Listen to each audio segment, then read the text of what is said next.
અહેમદાબાદ મિત્ર ન્યૂઝમાં આપનું સ્વાગત છે। મોરબી મહાપાલિકા દ્વારા 1 વર્ષ પૂર્ણ થવાની ઉજવણી કરવામાં આવી હતી, જેના ભાગરૂપે MMC@1 અન્વયે 2 વિથ કમિશનરનું આયોજન કરવામાં આવ્યું હતું, જેમાં મોરબીની 9 શાળામાંથી 9 વિદ્યાર્થીઓની પસંદગી કરવામાં આવી હતી। આ કાર્યક્રમનો મુખ્ય ઉદ્દેશ વિદ્યાર્થીઓ મહાપાલિકાની કામગીરીની સમજ વિકસાવવાનો તથા આગામી સમયમાં કોઈ વિદ્યાર્થીઓને મહાપાલિકાના કમિશનર તરીકે કામગીરી કરવાની થાય તો કેવી રીતે કરવી જોઈએ અને કમિશનર કક્ષાના અધિકારી એ શહેરની સુખાકારી માટે કયા મુખ્ય પ્રશ્નો પર ધ્યાન આપવાનું હોય છે તેની માહિતી આપવામાં આવી હતી। AB વિથ કમિશનરમાં બાળકોને વહેલી સવારથી કમિશનર સ્વપ્નિલ ખરે સાથે રહ્યા હતા અને જુદા જુદા વિસ્તારમાં મહાપાલિકાની કચેરી આવેલી છે ત્યાં જઈને કઈ રીતે કામ કરવામાં આવે છે તેની વિદ્યાર્થીઓને સમજ આપવામાં આવી હતી। ત્યારબાદ ક્લસ્ટર ઓફિસમાં સોલિડ વેસ્ટ મેનેજમેન્ટની કામગીરીની સમીક્ષા કરી હતી। ત્યારબાદ તમામ વિદ્યાર્થીઓએ સફાઈ તથા અન્ય કામગીરીનું સાઇટ વિઝિટ કરી કમિશનર સાથે વિદ્યાર્થીઓએ મનપાની મીટિંગ કરી અને ત્યારબાદ તેઓ દ્વારા સરદાર વલ્લભભાઈ પટેલ કન્યા છાત્રાલય ખાતે યુવા માર્ગદર્શન કાર્યક્રમ કે જેમાં મનપાના વિવિધ અધિકારીઓ દ્વારા આશરે 750 થી 800 વિદ્યાર્થીઓએ કેરેટ અંકેનું માર્ગદર્શન આપવાના કાર્યક્રમમાં હાજર રહ્યા હતા અને એક વિદ્યાર્થીએ મહાપાલિકાના કમિશનર તરીકે પ્રતિકાત્મક ફરજ બજાવવા માટે નિયુક્ત કરવામાં આવ્યા હતા। એ 2 વિથ કમિશનર કાર્યક્રમમાં હાજર રહેલ વિદ્યાર્થીઓએ પોતાના અનુભવ વ્યક્ત કરતા જણાવ્યું કે મનપાના કમિશનર તરીકે ફરજ બજાવવાની કામગીરી અત્યંત જટિલ છે।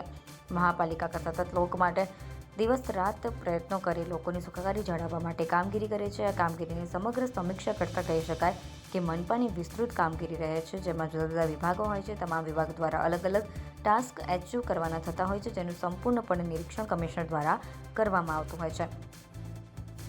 અહેમદાબાદ મિત્ર ન્યૂઝ રિપોર્ટ આરિફ દિવાન, મોરબી। મહાનગરપાલિકાને 1 કલાક માટે કમિશનર લીધા છે, કેવો અનુભવ રહ્યો, શું નિર્ણય લીધો? નામ? મારું નામ આયુષી આકાશના છે અને આજે 1 કલાક માટે મોરબી મહાનગરપાલિકાની કમિશનર બની છું। અનુભવની વાત કરું સૌથી પહેલાં તો ખૂબ જ સારો હતો। જાણવા મળ્યું કે નાના સ્તરેથી તે ઉપર કેવી રીતે કામ થાય, નાના નાના પગલાં લઈને બધુંય કરવું પડે। સવારમાં સફાઈનું કામ જોયું, કેવી રીતે બધુંય થાય, કેવી રીતે દંડ લેવાય અને એ બધું જોયું। બપોરે મીટિંગ અટેન્ડ કરી, એમાં બધી ફોલોઅપનું એ બધું જોયું, તો જાણવા તો ઘણું બધું મળ્યું। શું નિર્ણયો શું લીધા છે? નિર્ણયોમાં તો સૌથી પહેલાં જે સબ જેલથી લીલાપર સુધીનો જે રોડ બનવાનું કામ હતું એના વિશે આગળ કાર્યવાહી કરશું કે એ ક્યારે શરૂ થશે, એના ટેન્ડર વિશે અને એ બધું કરવાનું છે સૌથી પહેલું કામ। લોકો એમ કે કમિશનર એસીમાં જ બેઠા એવું લાગે છે કે એસીમાં જ બેઠા? ના, એવું નથી હોતું કે કમિશનર ખાલી એસીમાં જ બેઠા હોય છે। આજે જાણવા મળ્યું કે સરની દર મંગળવારે સાફ સફાઈ માટેની વિઝિટ હોય છે મોર્નિંગમાં અને ડીવાયસી સરે જણાવ્યું કે સર ફ્રાઈડેના રાતના વિઝિટ લે છે, રાત્રે 10 વાગ્યાથી 1 વાગ્યા સુધીની। તો એવું તો નથી કે એસીમાં જ બેઠા હોય છે। નાગરિક તરીકે કમ્પ્લેન કરવી અને કમિશનર તરીકે સોલ્વ કરવી એના વિશે શું કહેશો? જો પબ્લિકનું કામ છે કે એ કમ્પ્લેન કરે અને કરવી જ જોઈએ। જો પબ્લિક કમ્પ્લેન ના કરે તો કમિશનરને ખબર ના પડે કે શું થાય છે શું કાંઈ, પણ જો પબ્લિક કંઈક એક પ્રોપર રીત હોય એમ વાત કરવાની અને એવી રીતે જો પ્રોબ્લેમ્સ લાવે તો કમિશનર હોય એ સોલ્વ કરે જ, એ ચોકસાઈ છે। અને પબ્લિકને એ પણ સમજવું પડે કે કોઈ એક પ્રોબ્લેમ છે તો એનું સોલ્યુશન તરત ન આવી શકે, એના માટે પાછળ 10 જણાને એક હારે લાઇનમાં કોલેબરેટ કરીને કામ કરવું પડે। તો આમાં પબ્લિક અને કમિશનર બે સાથે મળીને કામ કરે તો એ ઘણી સારી રીતે થઈ શકે। આગળ વધીને શું બનવું છે? આગળ વધીને તો અત્યારે તો મારી ફિલ્ડ સાયન્સ લીધી છે મેં, હું 11th છું।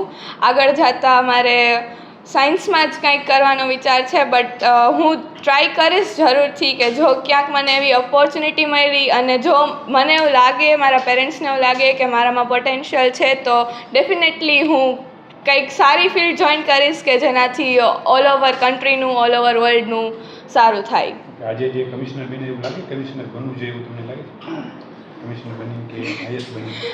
કમિશનરને એડમિનિસ્ટ્રેટિવ સર્વિસમાં પેશન્સ તો ઘણો ટેસ્ટ થાય, તો હજી આગળ જતાં એક્સપિરિયન્સથી ખબર પડે શું કરવું છે। સાચી છે, પેશન્સ ઘણો ટેસ્ટ આપણે 150 વિદ્યાર્થીઓની લેવા હતા, એમાંથી જે અમુક વિદ્યાર્થીઓને એક દિવસ માટે બોલાવવામાં હતા, કેટલા વિદ્યાર્થીઓના પ્રોજેક્ટ શું છે? મોરબી મહાનગરપાલિકાને 1 વર્ષ 1 જાન્યુઆરી 2026ના રોજ પૂર્ણ થાય છે, જેના અનુસંધાને ઘણા બધા કાર્યક્રમ મોરબી કોર્પોરેશન દ્વારા કરવામાં આવ્યા છે. જેનું જ એક ભાગ છે, જેમાં ગઈકાલે લગભગ 150 જેટલા બાળકોને આપણે બોલાવ્યા હતા અને કોર્પોરેશનની કામગીરીથી અવગત કર્યા હતા. એ પૈકી સિલેક્ટેડ 10 બાળકોને આજે આપણે ડે વિથ કમિશનર માટે સિલેક્ટ કર્યું હતું, જેમાં સવારથી એ લોકો મારી સાથે જોડાયા હતા. સવારે જે અમારી રવાપર ક્લસ્ટરની સ્વચ્છતા બાબતેની વિઝિટ હતી એમાં એ લોકો સાથે હતા. સાથે સાથે આજે વિભિન્ન વિભાગોની જે મિટિંગ્સ હતી, જેમાં ફાયર, ટીપી, એ સિવાયની જેટલી પણ મિટિંગ્સ હતી એમાં એ લોકો મારી સાથે રહ્યા. સાથે જ એ લોકોએ લંચ પણ લીધું અને એ પછી જે સાંજનો સમય હતો કરિયર ગાઈડન્સ જે અમે મોરબી મહાનગરપાલિકાના 1 વર્ષ પૂર્ણ થતાના ભાગરૂપે આજે કન્યા છાત્રાલયમાં કર્યું હતું, એમાં પણ એ લોકો સાથે રહ્યા હતા.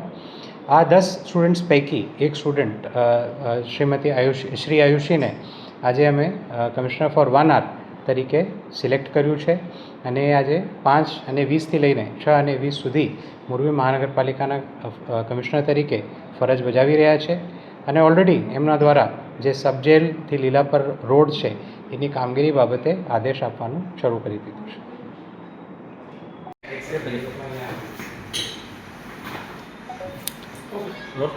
નમસ્તે, જય શ્રી કૃષ્ણ બધાને.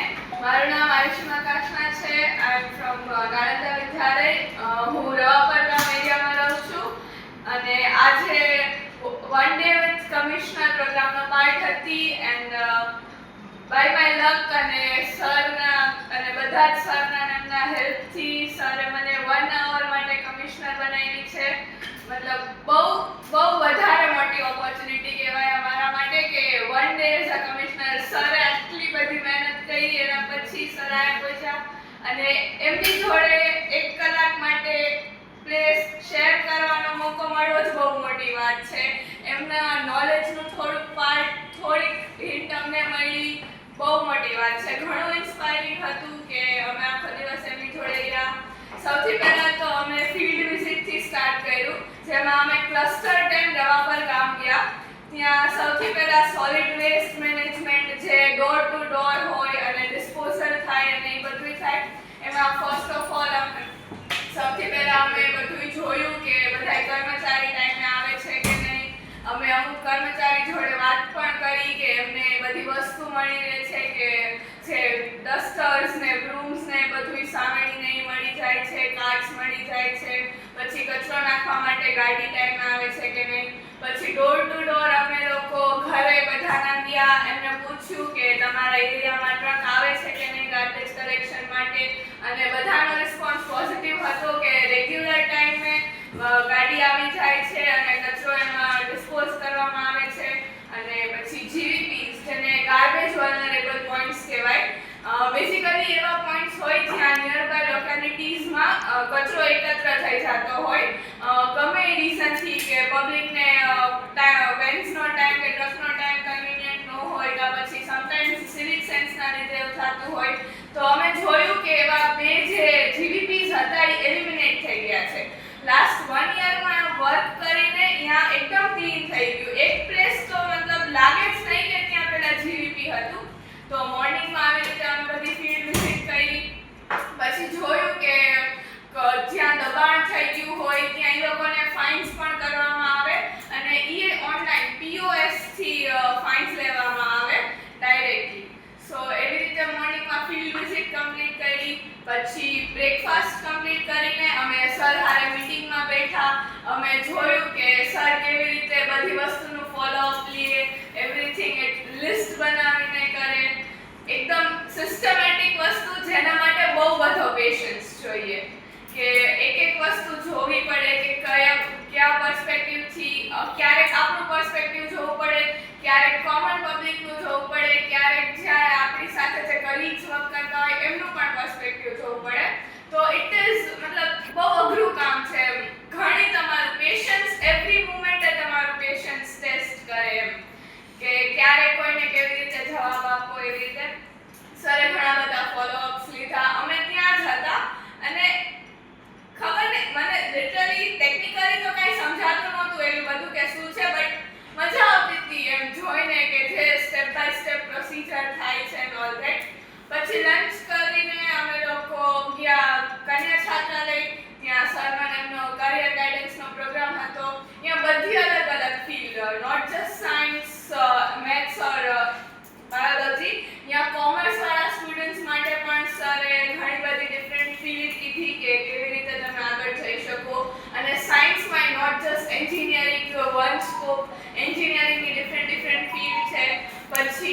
વડા સરે એમનું જીપીએસસી માટેની બધી એક એક્સપ્લેનેશન આપ્યું કે કેવી રીતે કરવાનું હોય, શું સ્ટેપ્સ હોય. પછી સ્વપ્નિલ સરે એમનું યુપીએસસીનું બધું એક્સપ્લેનેશન આપ્યું કે what is the procedure and training. એના પછી એક ક્વેશ્ચન આન્સર રાઉન્ડ હતો જેમાં બધા સ્ટુડન્ટ્સ એક્ટિવલી પાર્ટિસિપેટ કર્યું. બહુ મજા આવી, ઘણું બધું શીખવા મળ્યું. It was really a good day. Thank you so much everyone for organizing this. બહુ મજા આવી. Thank you. અહેમદાબાદ મિત્ર ન્યૂઝની યુટ્યુબ ચેનલને સબસ્ક્રાઇબ કરો અને બેલ આઇકોન જરૂરથી દબાવો, જેથી દરેક મહત્ત્વના વિડીયોની નોટિફિકેશન તમને મળતી રહે.